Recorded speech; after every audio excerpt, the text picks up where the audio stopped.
దేవుని జ్ఞానాన్ని నేర్చుకోరు వాళ్ళు. మనిషి మెదడు 13,000 గ్రాములు ఉన్న నిజంగా కన్న తండ్రి యొక్క గొప్పతనాన్ని ఆలోచించాలన్న ఆలోచన ఒక పక్షి చెప్తుంది. ఆలోచించుకోమని చెప్తుంది, విచారించమని చెప్తుంది. ఈ విషయాలన్నీ మత్తయి సువార్తలో, యోబు గ్రంథాలు రాయబడినప్పుడు చదువుతున్నాం వెళ్తున్నాం, కానీ ఒక్కసారన్నా ఈ మాటల గురించి మన ఇంట్లో ఉన్నటువంటి వారికి బయటకు అక్కర్లేదండి. మన కట్టుకున్న భార్యకో భర్తకో మన పిల్లలకో చెబితే సువార్త చేసినట్టే. ఏదో గొప్పగా బయటకు వెళ్ళి చెప్పాలనక్కర్లేదు. చెప్తున్నామా? మనం ఆలోచించుకోవాలి. నేను అడిగితే మళ్ళీ వేరే తిరిగి అనిపిస్తుందేమో, కానీ ఆలోచించుకోండి. ఏం లేదు, మనమంతా దేవుని పిల్లలమే, మనందరం దేవుని పిల్లలమే. దేవుని పిల్లలు ఎప్పుడు దేవుని దగ్గరికి వెళ్ళాలి. నిత్య నరకానికి జారిపోకూడదనే మనకు మంచి మాటలు మీకు గమనానికి తీసుకుని వస్తున్నాను. ఇకపోతే యోబు గ్రంథము 38వ అధ్యాయము 41వ వచనాన్ని మనం చూద్దాం. ఎందుకంటే మొదటి వర్తమానం సమయాన్ని ఇచ్చారు కాబట్టి ఇంకా వివరంగా చెప్పాలని ఆలోచనతో చెప్తున్నాను. యోబు గ్రంథము 38వ అధ్యాయము 41వ వచనము.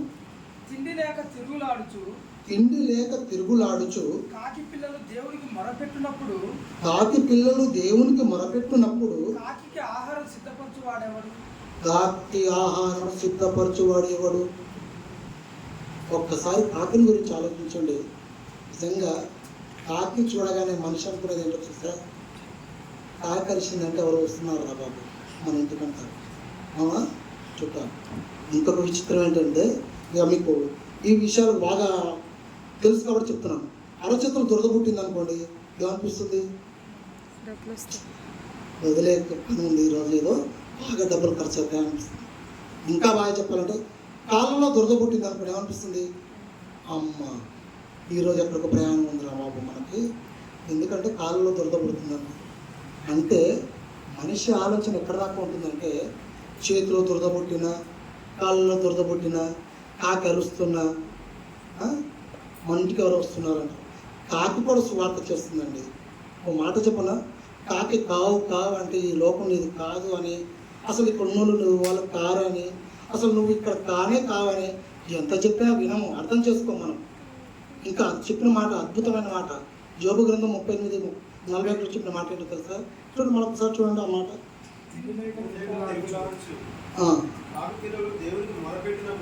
కాకి పిల్లలు దేవునికి మొరపెట్టినప్పుడు అంటే ఒకసారి ఆలోచించండి. మన పిల్లలు మనకు చెప్తారు, నాన్న ఆకలి అవుతుంది నాన్న, కానీ కాకి పిల్ల తండ్రి కాకో చెప్పదు. అది గుర్తుపెట్టుకోవాలి. పరిశోధన అంటే ఇదే.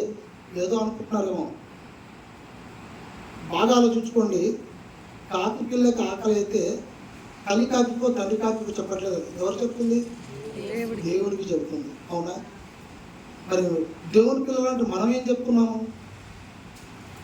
మన తండ్రులకి, లేదంటే మన మామలకి, ఇంకా లేదంటే మన పిల్లలకి దేవునికి ఎప్పుడైనా చెప్పడానికి ప్రయత్నం చేస్తాం.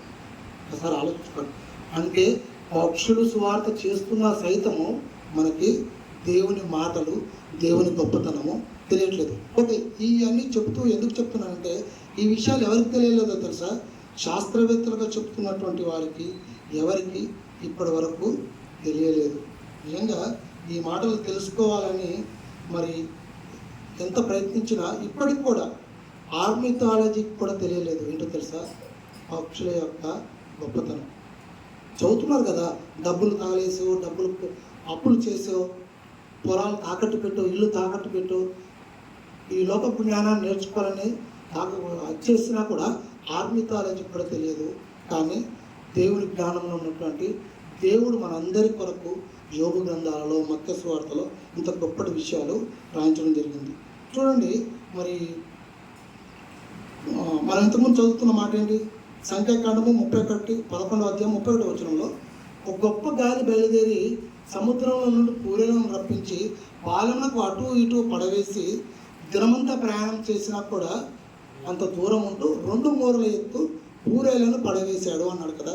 నిజంగా ఈ వచన భాగం అర్థం చేసుకోవాలంటే కీర్తనాకారుడు రాసినటువంటి ఒక మంచి రెఫరెన్స్ని సపోర్టింగ్ రెఫరెన్స్గా చూద్దాము. కీర్తనల గ్రంథము 78వ అధ్యాయము, కీర్తనల గ్రంథము 78వ అధ్యాయము కీర్తన గ్రంథము 78వ అధ్యాయము 25 నుండి 29 వరకు చూద్దాము. దేవదూతల ఆహారము నరుము భుజించిరి, భోజన పదార్థములను ఆయన వారికి సమృద్ధిగా పంపెను. ఆకాశమందు తూర్పు గాలి, అండర్లైన్ చేసుకోండి, రెఫరెన్స్ చెప్పి అండర్లైన్ చేసుకోండి అని చెప్తున్నానంటే అవి మనం ఎక్కువగా పరిశోధించాలి. ఆకాశమందు తూర్పు గాలి ఆయన విసరజేసెను, తన బలము చేత దక్షిణపు గాలిని రప్పించెను. దక్షిణపు గాలిని కూడా అండర్లైన్ చేసుకోండి. ధూళి అంత విస్తారంగా మాంసమును, సముద్రపు ఇసుక రేణువులంత విస్తారంగా రెక్కలు గల పిట్టలను ఆయన వారి మీదకి పిలిపించెను. వారి దండు మధ్యను వారి నివాస స్థలము చుట్టూను ఆయన వాటికి పాలజేయును. వారు కడుపార తిని కనివీసిరా వారు ఆశించిన దానిని ఆయన అనుగ్రహించెను. వారి ఆశ తీరక మునిపే ఆహారం ఇంకా వారి నోట్లో ఉండగానే దేవుని కోపము వారి మీద దిగను. వారిలో కలిసిన వారును ఆయన సంహరించను. ఇశ్రాయేలులో యవ్వనస్తులు పోల్చెను. ఈ మాట ఎందుకు చెప్పానో తెలుసా? ఈ రెఫరెన్స్ ఒక గాలి బయలుదేరును అన్నాడు కదా, అది సంఖ్యాకాండం. కీర్తనలకు వచ్చేప్పటికి ఏమైందో తెలుసా?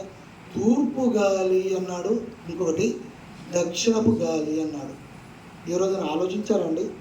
గాలి వచ్చింది పీలుస్తున్నాము, గాలి వచ్చింది బ్రతుకుతున్నాము అనుకుంటున్నారు కదా. మనం బ్రతకాలన్నా చావాలన్నా దేవుని ఆజ్ఞ ఉండాలి. దీనిలో గాలిలో 2 రకాలు, తూర్పు గాలి, దక్షిణపు గాలి అన్నాడు కదా. నిజంగా మరి గాలి గురించి రాబర్ట్ బాయిల్ చెప్పున్నాడు, కానీ గాలి యొక్క సిద్ధాంతం గురించి, గాలికి బరువు ఉందని ఎవరు చెప్పారు? రాబర్ట్ బాయిల్ చెప్పాడు, బాగుంది. కానీ గాలికి ఇష్టం ఉందని ఎవరు చెప్పారు తెలుసా? దేవుని పిల్లలుగా ఉన్నటువంటి మనం చెప్పాలి. ఎందుకో తెలుసా? దేవుడు మనకు చెప్పాడు, తెలుసుకోవాల్సిన బాధ్యత మనది. తెలుసుకోకపోతే మనంత దౌర్భాగ్యులు ఇంకొకరు ఉండరు. నిజంగా గాలికి ఇష్టం ఉందని చెప్పాలంటే మనం అందరం కూడా రాబర్ట్ బాయిల్ కంటే గొప్పవాళ్ళం. ఓకే, తూర్పు గాలి గురించి మనము ఆలోచిద్దాము. హోషేయ గ్రంథము ఫస్ట్ హోషేయ గ్రంథం చూద్దాము. హోషేయ గ్రంథము 13వ అధ్యాయము 15వ వచనము. నిజంగా హోషేయ గ్రంథము 13వ అధ్యాయము 15వ వచనము. నిజముగా ఎఫ్రాయిము తన సహోదరులో బలాభివృద్ధి నందును. అయితే తూర్పు గాలి వచ్చును, యెహోవా పుట్టించు గాలి అరణ్యము నుండి లేచును. అది రాగా అతని నీటి బొగ్గలు ఎండిపోవును, అతని నీటి ఊటలు ఇంకిపోవును, అతని ధననిధులు అంతటిని, ప్రియమైన వస్తువులన్నిటినీ శత్రువులు కొల్లగొట్టును అన్నాడు. అంటే తూర్పు గాలి వస్తే ఏం జరుగుతుంది చెప్పాలి మీరు. తూర్పు గాలి వస్తే ఏమవుతుంది? నీటి బుగ్గలు ఎండిపోతాయి, ఒకటి. రెండవది, ఊటలు ఇంకిపోతాయి. 3, ధననిధి మొత్తం కూడా కొల్లగొట్టుకుపోతారు. ఎందుకు ఈ మాట చెప్తున్నాను అంటే, ఎండాకాలం కదా, బాగా ఎండలు ఉన్నాయి కదా. నిన్న మొన్న అంటే వర్షాలు పడ్డాక చల్లబడింది. ఈ ఎండలు రాగానే ఉక్కపోస్తుంది, అస్సలు గాలి రావట్లేదు, ఏసీ కూడా అందుకోవట్లేదు. ఏసీ ఎంత పెట్టినా నాకు గాలి సరిపోవట్లేదు అన్నారు కదా. ఈ తూర్పు గాలి గురించి ఇంకా బాగా చూద్దాం. తూర్పు గాలి గురించే ఇంకా బాగా ఆలోచుకుంటే యెషయా గ్రంథము 27వ అధ్యాయం 8వ వచనము. యెషయా గ్రంథము 27వ అధ్యాయము 8వ వచనము. నీవు దాన్ని వెళ్ళగొట్టినప్పుడు మితముగా దానికి శిక్ష విధించుకుని తూర్పు గాలిని తెప్పించి కఠినమైన తుఫాను చేత దానిని తొలగించి తిని. తూర్పు గాలి వస్తే ఏమవుతుంది తెలుసా? ఏమొస్తుంది? కఠినమైన తుఫాను. అవునా? తూర్పు గాలి గురించి అండి మనం పరిశోధించేది. తూర్పు గాలి అన్న పదానికి లేఖనాల పరిశోధన సదస్సులో హోషేయ గ్రంథంలో ఉన్న మాట, యెషయా గ్రంథంలో ఉన్న మాట మనము ఆలోచించుకున్నాము. అవునా? ఇకపోతే యోబు గ్రంథము 27వ అధ్యాయము 21వ వచనం చూద్దాం. మరొక మాట ఉంది దాంట్లోనే. యోబు గ్రంథము 27-21. తూర్పు గాలి వారిని కొనిపోగా తూర్పు గాలి వారిని కొనిపోగా వారు సమసిపోవుదురు. అంటే తూర్పు గాలి వచ్చిందనుకోండి, ఎంతటి బలాఢ్యుడైనా, ఎంతటి ఎత్తున్నవాడైనా, ఎంతటి డబ్బు ఉన్నవాడైనా, ఎంతటి పేరు ప్రఖ్యాతులు ఉన్నవాడైనా ఏమవుతాడు? సమసిపోతాడు. అంటే భూమి మీద లేకుండా తుడిచిపెట్టుకుపోతాడు. ఇది తూర్పు గాలి యొక్క గొప్పతనం. ఇకపోతే దక్షిణపు గాలి గురించి ఆలోచిద్దాం. యోబు గ్రంథము 37వ అధ్యాయము 17వ వచనము. యోబు గ్రంథము 37వ అధ్యాయము 17వ వచనము. దక్షిణపు గాలి వీచుట చేత ఉబ్బవేయునప్పుడు నీ వస్త్రము ఎట్లు వెచ్చబడినది నీకు తెలియనా అని ప్రశ్న వేశాడు. అవునా? ఇవన్నీ మన జీవితంలో జరుగుతున్నవేనా? నీటి బుగ్గలు ఉబ్బిపోవడము, నీటిలో ఎండిపోవడము, కఠినమైన తుఫాను రావడము. దాంతోపాటు ఇక్కడ చెప్పిన మాట ఏంటి? ఉబ్బవేయును అంటే ఉక్కపోస్తుందంట. దక్షిణపు గాలి వస్తే ఉబ్బవేయును నీ వస్త్రములు ఎట్లు వెచ్చబడినవు అంట. అంటే మనం వేసుకున్న బట్టలు సైతము వేడిగా అవుతున్నామంటే అప్పుడు ఏమనుకోవాలి? మనని దక్షిణపు గాలి తగులుతూ వెళ్తుంది. ఎవరికి తెలుసండి? ఉక్కబోస్తుందంటే ఉక్కబోస్తుందని చెప్తారు, కానీ మనం చెప్పాలి ఉక్కబోస్తుందంటే దేవుడు దక్షిణపు గాలిని పంపిస్తున్నారు కాబట్టి ఉబ్బ వేస్తుందని చెప్పాలి. ఎవరికి ఇచ్చాడు ఈ జ్ఞానం? రాబర్ట్ బాయిల్కి ఇచ్చాడా? రాబర్ట్ బాయిల్కి ఇచ్చాడండి. రాబర్ట్ బాయిల్కి ఇచ్చింది ఎంతవరకు తెలుసా? గాలికి బరువు ఉందని అంతవరకు ఇచ్చాడు. వాళ్ళకంటే గొప్ప వాళ్ళు మనం. ఎవరు? దేవుని పిల్లలు. మనం అంటే దేవుని మాటల ప్రకారం బ్రతికేవారు గొప్పవాళ్ళు. దేవుని మాటలు వినేవాళ్ళు కాదు గొప్పవాళ్ళు. విన్న మాటల ప్రకారంగా బ్రతికేవారు గొప్పవాళ్ళు. ఓకేనా? ఉబ్బ వేస్తుంది అంటే అర్థం ఏంటి? దక్షిణపు గాలి తాకుతుంది అని. ఇంకొక మాట చూద్దాము. లూకా సువార్త 12వ అధ్యాయము 55వ వచనం. దక్షిణపు గాలి గురించి. లూకా సువార్త 12వ అధ్యాయము 55వ వచనం. దక్షిణపు గాలి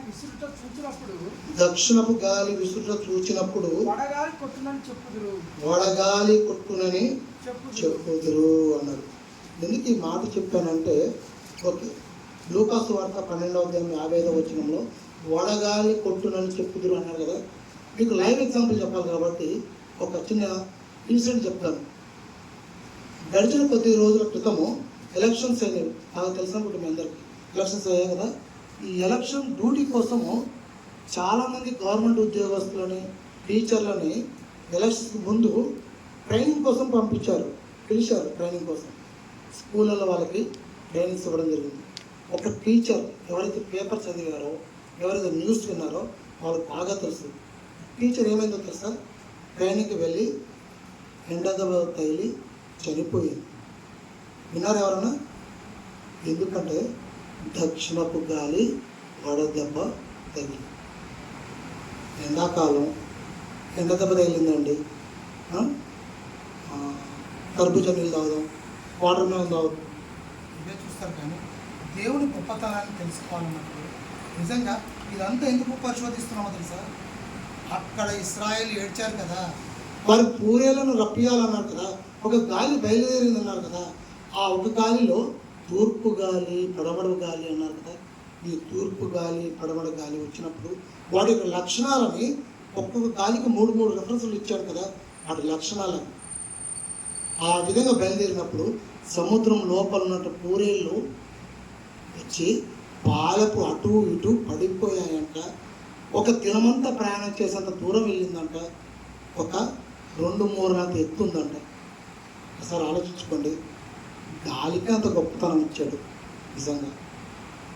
పక్షులను చూసినా, లేదా ఈ మధ్య మాట చెప్తాను బాగా నాకు విన్న మాటే. చాలామంది పాడుకున్న పాట చిన్నప్పుడు. కొంతమంది ఏమంటారంటే, గోదావరి గట్టు ఉంది, గట్టు మీద పెట్టు ఉంది, పిట్ట మనసులో ఏముంది అని చెప్తారు కదా. బాగుంది. ఏముందో తెలుసా? నా కన్న తండ్రి ఉన్నాడు. నా కన్న తండ్రి నాకు ఆహారం ఇస్తాడు. నా బ్రతికెందుకో నాకు తెలుసు. నేను చనిపోయి మళ్ళా నా తండ్రి దగ్గరికి వెళ్ళాలి, నా దేవుని దగ్గరికి వెళ్ళాలని. మనోళ్ళు ఏం చేస్తారు అసలు? ఓ అని పాడుకుంటా చేస్తాను అంతే. ఎందుకు? పాట బాగుందని పాడుకోవడం కాదు. నిజంగా దేవుని మాటలు బాగుంటాయి. ఆలోచిస్తే, పరిశోధిస్తే, ఏదో శ్రోతలుగా విని వెళ్ళిపోదాం అనుకుంటే ఎప్పుడూ ఎక్కదు. నేను వస్తున్నానండి, వింటున్నానండి, నాకు విశ్వాసంలో బలపడట్లేదు, నాకేమీ ఉపయోగం లేదు అనుకుంటే చాలా పొరపాటు. చూడండి, ఒక మంచి మాట, మనందరి కొరకు రాయించిన మాట. నిజంగా ఈ రాత్రి కాలం ఈ మాట తెలుసుకొని మనం వెళ్ళాలి. అండర్లైన్ చేసుకోవాల్సింది బంగారు మాట.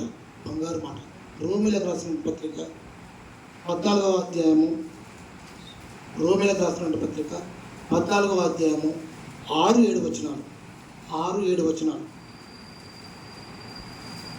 రోమీలకు రాసిన పత్రిక 14వ అధ్యాయము 6-7 వచనాలు. దినమును లక్ష్యపెట్టువాడు ప్రభువు కొరకే లక్ష్యపెట్టుచున్నాడు. తినువాడు దేవునికి కృతజ్ఞతాస్తుతులు చెల్లించుచున్నాడు గనుక ప్రభువు కోసమే తినుచున్నాడు. తిననివాడు ప్రభువు కొరకు తినుట మాని దేవునికి కృతజ్ఞతాస్తుతులు చెల్లించుచున్నాడు. నిజంగా ఎవడును తన కోసమే బ్రతుకడు, ఎవడును తన కోసమే చనిపోడు. చూడండి, ఈ మాట నిజంగా బంగారు మాట అండి. అండర్లైన్ చేసుకోవాల్సింది. ఎందుకో తెలుసా? ఒక వ్యక్తి మన సాయం చేస్తే థ్యాంక్స్ అని చెప్తాము, జీవితాంతం కృతజ్ఞత కలిగి ఉంటాము. నిజంగా నాకు కష్టకాలంలో సహాయపడ్డాడండి అంటాము, వాళ్ళు ఎక్కడ కనపడ్డా చేతులెత్తి మొక్కుతాము, అవునా? కానీ దేవునికి కృతజ్ఞత కలిగి ఉన్నామా? సార్ ఆలోచించండి. తిన్నా, చచ్చిన, బ్రతికిన ఎవరికి కృతజ్ఞత కలిగి ఉండాలి తెలుసా? దేవునికి. వ్యక్తులను మనం ఆదర్శంగా పెట్టుకోవద్దు ఎప్పుడు.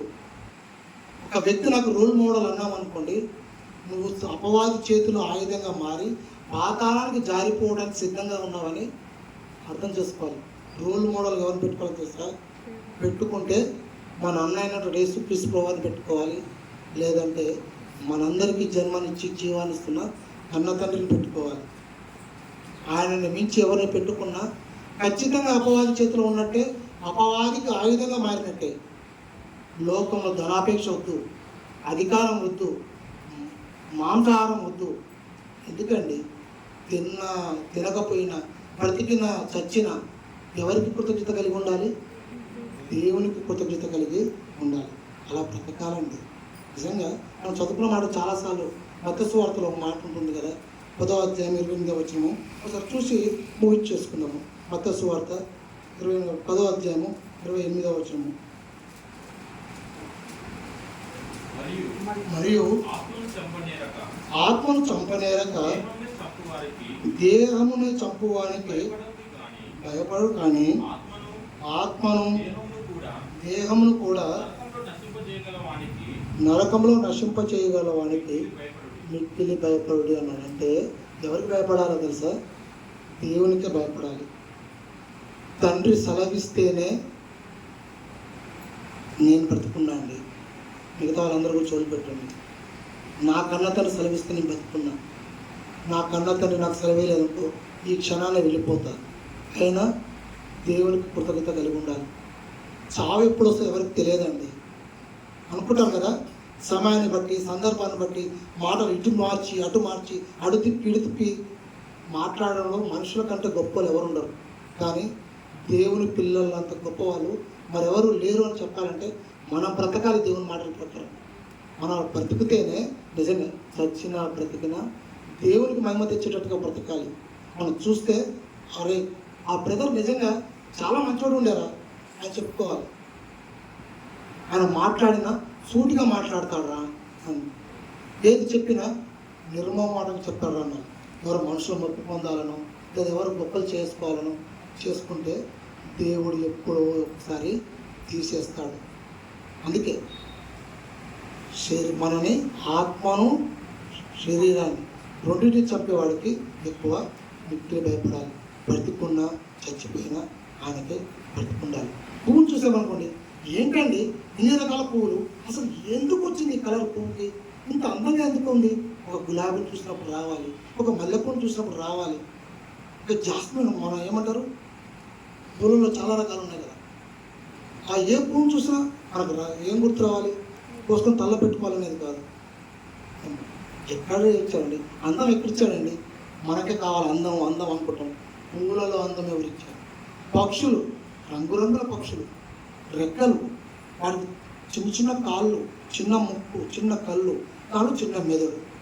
ఏంటండి ఆ చిన్న మెదడులో దేవుడి గురించి అంత ఉన్నతమైన ఆలోచన? మనుషులకి ఆలోచన లేదు. ఎందుకో తెలుసా? స్వార్థప్రియులు. సమయాన్ని బట్టి, సందర్భాన్ని బట్టి బతకాలని తాపత్రపడుతూ ఉంటారు. కానీ రోమిలకు రాసిన పత్రికలో మనం ఆలోచించుకున్నాం కదా, చచ్చినా బ్రతికినా మనము దేవునికి కృతజ్ఞత కలిగి ఉండాలి. అలా బ్రతకలేదా దేవుడు ఉసురు తీసుకున్న వాళ్ళమండి మనం. చాలామంది పాతకాలం ఉంటుందండి, ఈ ఉసురు తగ్గుతుందిరా అంటారు. ఆ మాట విన్నప్పుడు బాగా గుర్తుపెట్టుకోవాలి. ఎందుకో తెలుసా? ఎన్ని ఇచ్చాడండి దేవుడు మనకి, ఎన్ని ఇచ్చాడు. ఇచ్చినవన్నీ తీసుకుంటున్నాం, కానీ దేవుని మాటల ప్రకారం బ్రతకడానికి ఎన్నో అడ్డొస్తాయి, మనకి ఎన్నో అడ్డొస్తాయి. అవి కాదు మనం బ్రతికిచ్చేది. ఇది కేవలం 60, 70, 80 సంవత్సరాల జీవితం. ఇక్కడ అసలైన జీవితం తర్వాత ఉంది.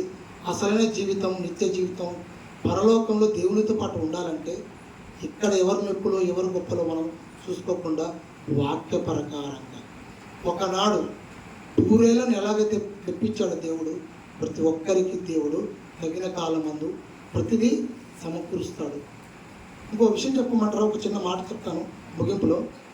పాలెము చుట్టూ ఒక దినమంతా ప్రయాణం చేసేంత దూరము 2 మూరలు ఎత్తున పెట్టారు కదా, దాన్ని స్టోర్ చేయడానికి, దాన్ని భద్రపరచడానికి సన్నటి కప్పు వేశాడండి. ఇప్పుడు మనం అనుకున్నది ఫ్రిడ్జ్ అన్నట్టు. నిజంగా వాళ్ళకి కావాల్సినన్ని కూర్చుకున్నారు, తినగలిగినంత కూర్చుకున్నారు. ఉదయం వండిన కూరలు సాయంత్రానికి ఫ్రిడ్జ్లో పెట్టకుండా బయట పెడితే వాసన వస్తుందండి, అవునా కదా? దేవుడు చేసిన అద్భుతం చూడండి ఒకసారి. గాలిని పంపించినప్పుడు తూర్పు గాలి బయలుదేరింది, దక్షిణపు గాలి బయలుదేరింది. వారి కోసం పూరేళ్ళు రెక్కలు గలవి బయటకు వచ్చి పాలెం చుట్టూ పడిపోయాయి అంటే దేవుని మాట విందండి పూరేళ్ళు. అందుకే పూరేళ్ళ ప్రాణార్పణ. నిజంగా అవి ప్రాణాన్ని అర్పించుకున్నాయి. దేనికోసం తెలుసా? దేవుని మాట విని. దేవుని మాట విని. మనుషులు దేవుని మాట వినట్లేరు. మనుషులు దేవుని మాట వినాలంటే అంతో ఇంతో కొన్ని మాటలు తెలుసుకున్న మనమే కదండి చెప్పాల్సిన బాధ్యత. ఎక్కడి నుండో ప్రారంభించొద్దు. మన ఇంట్లోకి వెళ్ళి మన ఇంట్లో నుండి ప్రారంభిద్దాం. మన భార్యకు చెప్దాం, లేదా మన భర్తకు చెప్దాం, మనకు బహుమానాలకు ఇచ్చినటువంటి మన పిల్లలకు చెప్తాం. అక్కడ ప్రారంభిస్తే పక్కింటి వారికి తెలుస్తుంది, పక్కింటి వారికి తెలిస్తే ఎదురింటి వారికి తెలుస్తుంది. అక్కడ సువార్త ప్రారంభమవుతుంది. ఇక్కడ నాలుగుగా కూర్చొని లేఖనాలను పరిశోధించుకోవాలి. సువార్త ఇంట్లో నుండే ప్రారంభించాలి. కళ్ళ ఉంచండి, కళ్ళ పుస్తకం ప్రార్థన చేసుకున్నాం. ప్రేమ నమ్మకంలో మా తండ్రి, మహాగడ్డ మహానీయుడ, ఈ రాత్రి కాలము నిజంగా మీరు చేసినటువంటి అద్భుతమైనటువంటి విషయాలను మరొకసారి మేము జ్ఞాపకం చేసుకోవడానికి, లేఖనాలలో మరి శాస్త్రవేత్తలకు సైతం తెలియని నిగూఢమైనటువంటి సందర్భాలని నిజంగా ఆలోచించుకోవడానికి, వివరించడానికి, వినటానికి కృప చూపిన విధానాన్ని బట్టి వందనాలు. వినడం కాదు కానీ మా కన్న తండ్రిగా ఉన్నటువంటి మీ గొప్పతనాన్ని మరొకసారి మేము జ్ఞాపకం చేసుకొని మీకు అయోగ్యంగా, నిజంగా మీకు వ్యతిరేకంగా మేము బ్రతకకుండా మా మాటలని, మా నడవడికని, మా ప్రవర్తనని సరి చేసుకోవడానికి మరొక అవకాశం ఇవ్వండి. ఎవరి మెప్పులో ఎవరి గొప్పలో కాదు, కానీ నిజంగా ఏ రోజుకైనా సరే మీరుండేటువంటి లోకానికి రావాలన్నప్పుడు మీ వాక్య ప్రకారంగా బ్రతుకుతానే మీ దగ్గరకు వస్తామన్నటువంటి సత్యాన్ని నిజంగా ఒకనాడు ఇశ్రాయేళ్ల బ్రతుకులలో చూపించి పాలు తేనెలు ప్రవహించే కానాను దేశానికి నిజంగా మీ పిల్లలుగా ఉన్నట్టు వారిని ఎలాగైతే తీసుకెళ్లారో అలాగే మీ వాక్యాన్ని వింటున్న మాలో నిజంగా మార్పు వస్తూ మా విశ్వాసాన్ని మేము సరిచేసుకొని బలపరుచుకుంటూ మా కుటుంబాలను కట్టుకోవడానికి ఇప్పటివరకు మీరు ఇచ్చినటువంటి మంచి అవకాశాన్ని బట్టి వందనాలు. మరి మీ చిత్తమైతే మరి ముఖ్యంగా మాకు ఆయుష్ని ఇస్తే విన్నటువంటి మాటలు మరి అనేక మందికి అధికంగా చెప్పడానికి, జ్ఞానయుక్తమైనటువంటి మాటలని జాగ్రత్తగా ప్రకటించడానికి మా అందరి జీవితాలలో మేలుకరమైన సమయాన్ని సందర్భాన్ని దయచేయమని ఈ చిన్ని ప్రార్థన యేసుక్రీస్తు నామమున అడిగి వేడుకుంటున్నాం తండ్రి. ఆమేన్. అందరూ వందనాలు.